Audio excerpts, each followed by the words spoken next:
Good morning. Welcome to Books at the Bottom of the Stairs. My name's Lorraine. I hope you're all doing well. It's the end of September and that went fast for me.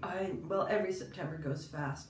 And I think I've got my fingers crossed that this is the last September that Steve will be going to work. He is a professor, and so for basically since he's about 5 years old, he's been going to school every September. And I've been trying to talk him into retiring a year early. In all honesty, I've been trying to find a way for him to retire since we were about 30. I'm a lazy person, and I keep thinking every time he walks out the door to go to work, I keep thinking, oh my God, how does he do it? So he really enjoys his job, but he's approaching 64, 65, and he's kind of getting to the end of his enthusiasm. So anyhow, September for us historically has been madness, and gosh, love him. He is so oblivious sometimes, and he's like, "Is it really?" And I think, yeah. By the time December rolls around, I'm in a fetal position, but why? Why is that? That's because I take on his stress, and we usually have the month of August where there's no stress, and as he comes home and gripes about this, that, and the other, it's just like, oh, I'm just too frail to listen to you. What a lot of blather that was. Okay, so I have not really done a great job of reading this week. In fact, I'm even questioning myself as to whether I read anything, and that, what? Yeah, honestly. So what happened was knitting, and I was talking about that in the previous video, where over the hurricane I kind of got knitting obsessed, and I just didn't click out of it. So the yarn that I had purchased has not arrived. I thought it would. Today is Tuesday, and usually these things take a little less than a week, so I thought that I could pull the wool over your eyes by having a yarn haul instead of a book haul. However, life has transpired in such a way that I actually have a little bit of a book haul for you. But in what I was reading, and disappointed, I will say, is that I had this dream of reading all of Marie Claire Blais' books, going right back to the beginning, which I have done with Mad Shadows, and her next book, which was Eugene. Yeah, I think it was Eugene. And each book becomes more and more peculiar. So I'm on the I think this is the fourth book, and it's called Three Travelers. I can't read it. I'm so disappointed. She's a poet. She's really has beautiful language. She's very cerebral, philosophical. She's very in tune with her character's emotions. In this particular book, there are two men and a woman, and one is a couple, and then the third one is the lover of what's her, Monique? Montserrat. And I don't know why they're together. They're at the theater and they're in a threesome having a conversation, and I'm unclear as to whether the husband knows that the younger man is the lover of his wife, or if he only suspects it. And the husband is a playwright, and Montserrat is an artist. And what is the young man? He is also a writer, more successful and from New York. And it's plotless. It's a conversation. It's taking place in very rhetorical kinds of ways, because everything's just oblique. I can't get a grip on it. Now, perhaps if I read this more than once, read it through once just to get the sense of things, and then reread it, maybe it would make a bit more sense. But so what I'm going to say, my interpretation of Marie Claire Blais is that she is a brilliant writer. You need to be a reader that likes a challenge, but also is comfortable with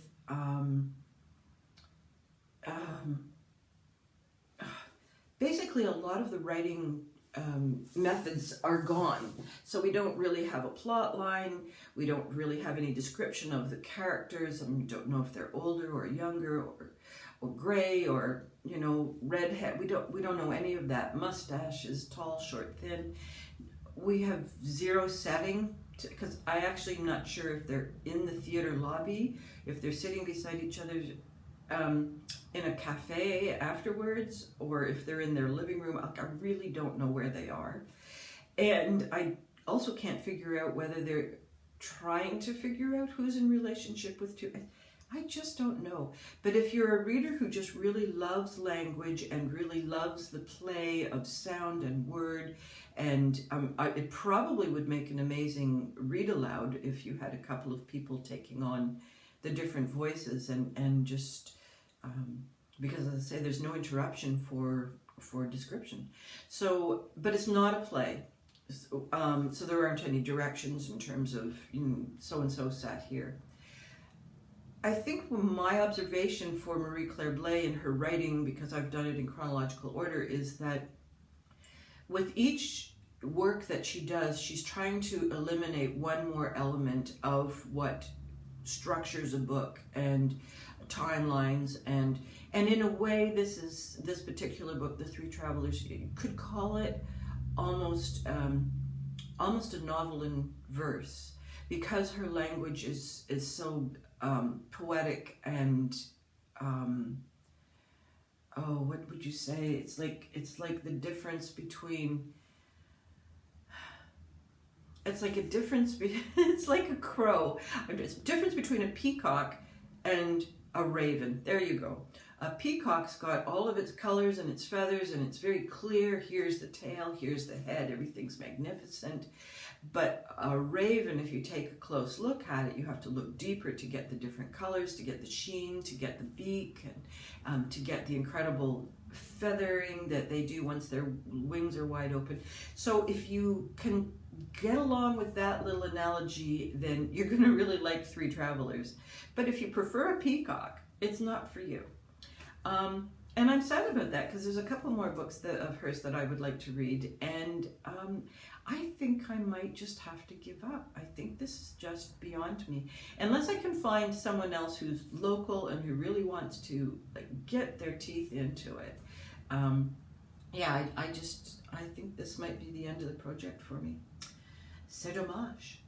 Okay, what else happened? Well, my book club that has been meeting for donkey's years, maybe I should call them the Donkey Book Club. We have had a change once again as to how we are going to approach choosing books. And we've had a few duds, and the duds have been dispiriting, which is why I haven't really brought them to you. I really can't be bothered to review a book that I can't recommend. So we're now using the process that someone recommends a book that they have read and thinks is a really good, has many discussion points. So even if we dislike a book, we will still have a range of things that we can talk about. And the other way we might accept a book is if someone we trust will recommend a book for us. So that has worked out in the past. There's about 3 or 4 people who aren't in the book club who we occasionally consult, and they've given us good suggestions. So we have coming up, everything fell, for October. I have a story about this book. The book of, what does it say? The Book of Form and Emptiness by Ruth Ozeki. And I nearly passed out in the library when I went to pick it up. I thought, what have we done to ourselves? But I forgot that I have a clever trick, because I am so clever. When the library has a long lineup of people having put a book on hold, a lot of people will go to the audiobook or the ebook to try and get ahead of the queue or what have you. I go to the large print. So there's like about 7 words per page, and so that's why the book is so big. Phew. So this book is 1 year after the death of his father, 13-year-old Benny O begins to hear voices belonging to the things in his house. Soon the voices follow him outside, driving him to seek relief in the silence of the public library, where objects are well behaved. There, Benny falls in love with a street artist who uses the library as her performance space. He meets a homeless philosopher-poet who encourages him to find his own voice amongst the many.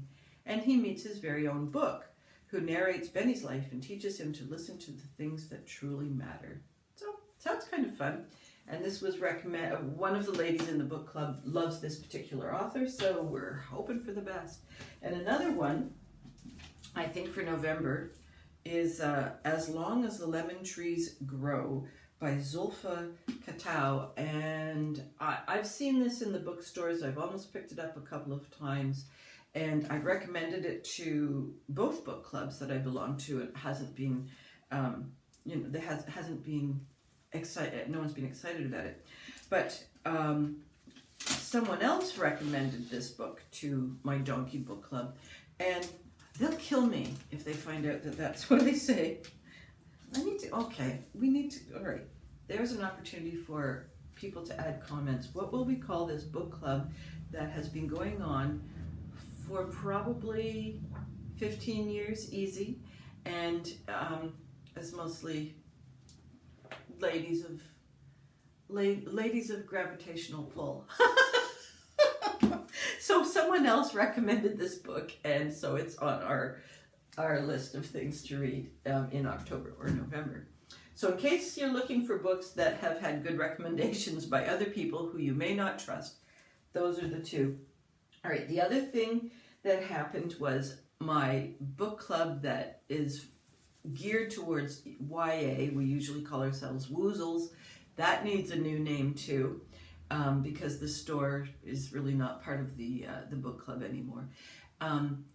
One of the gals brought in a whole pile of books. She was just doing a cleanse, and she had huge bags of books, and so she had said, oh, maybe you shouldn't go through those books. I promised my work colleague that she could go through them first.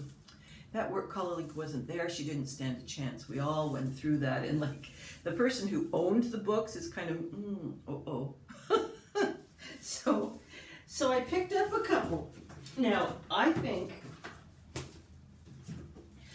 I was fairly restrained. And especially compared to the other ladies, one of the ladies pulled out almost every romance novel there was, because she says, winter is coming. We need relief. And then someone else picked out a bunch of mysteries, and someone else picked out a few randoms. Anyways, everybody walked away with a minimum of 5 books or more. So in no particular order, I picked Tessa Dare has been recommended on an awful lot of BookTube sites, and I'm pretty sure that at somewhere in my past I went to the library and got a couple of Tessa Dares, and didn't zing for me. And I like a romance every once in a while. I think they're good, as the lady said, in the winter, when you're just kind of housebound, restless, and you can go to a castle in Ireland or something like that. It's kind of like a travel documentary. So anyways, there were 2 Tessa Dares, and I thought I'll go for it, see what happens. The first one is A Night to Surrender. I like the color of her dress. And this one is Romancing the Duke. Castles Ever After is the series. I have a bit of I feel this might be one that I read from the library. But anyways, if that doesn't work, that's okay. The other 3 that I picked up, now I've never read George Eliot. This is Adam Bead. It sounds like 3 people who are just at cross purposes with each other.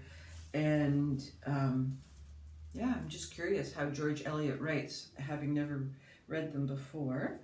And Daphne du Maurier, I have read 2, maybe 3 of her books. And I would say that I enjoyed, Rebecca and Oh, the other spooky one. It's not going to come to me. And then the one that was a romance, the Frenchman's Creek, didn't love. And so now I'm going to, am I completely messed up? Daphne du Maurier, did she write Rebecca? I think I have just lost my mind.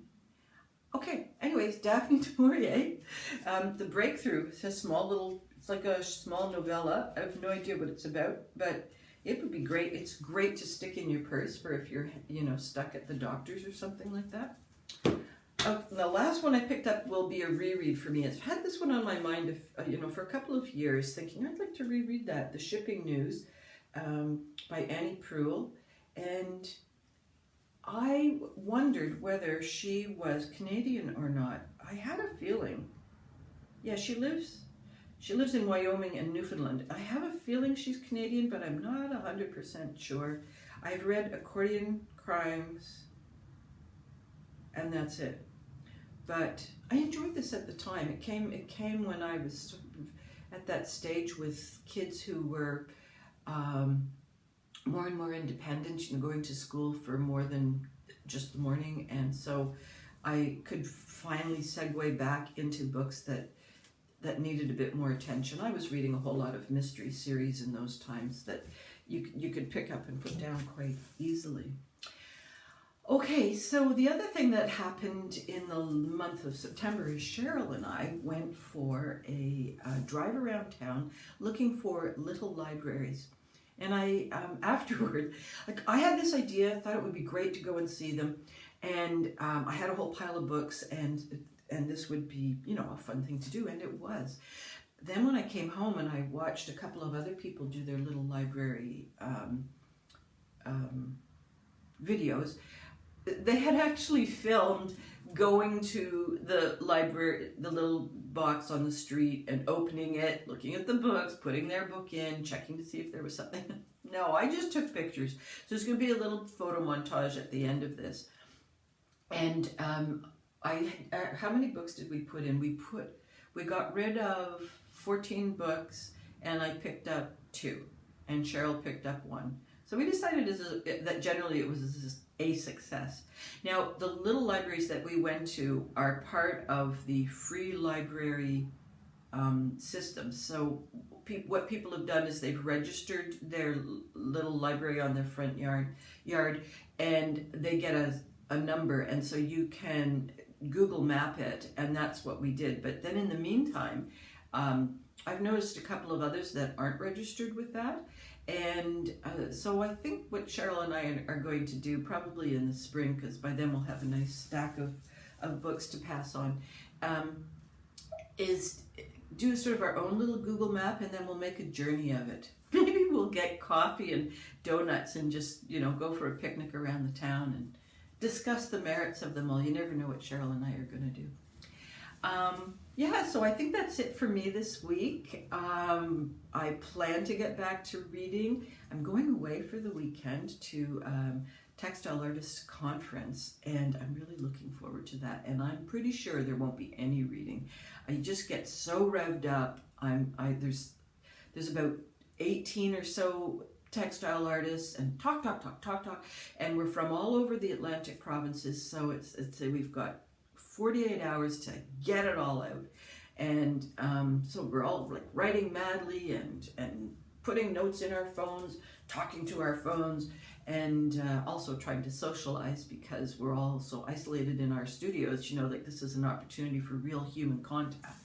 So the dinners we do at a nice bistro, and we're at the Maple Inn in Parsboro, and it's a bit of a drive for all of us, but it's one of the few places where it can take a reasonably small group of people and give us the dining room, because they don't serve dinner. So we've got the dining room for the whole afternoon, and then we go to the bistro for dinner. But then we can come back and we can take over the whole ground floor of the inn and continue with showing and telling our work and just generally having a nice time. So I'm 100% sure I will not read while that's happening. Then we have relatives coming from Ontario. And then Ryan, my daughter in sin, she's got family coming for Thanksgiving from Ontario. Like the next 15 days, I don't know what's going to happen reading-wise. You will just have to hold on with your, anxiety about what's happening in my life, and I will be back to share without too much information about the private crazy bits. So that's it for me. I hope all your reading dreams and adventures continue to come true and that the echo wasn't too bad in the room. I'll see you next week. Bye-bye for now.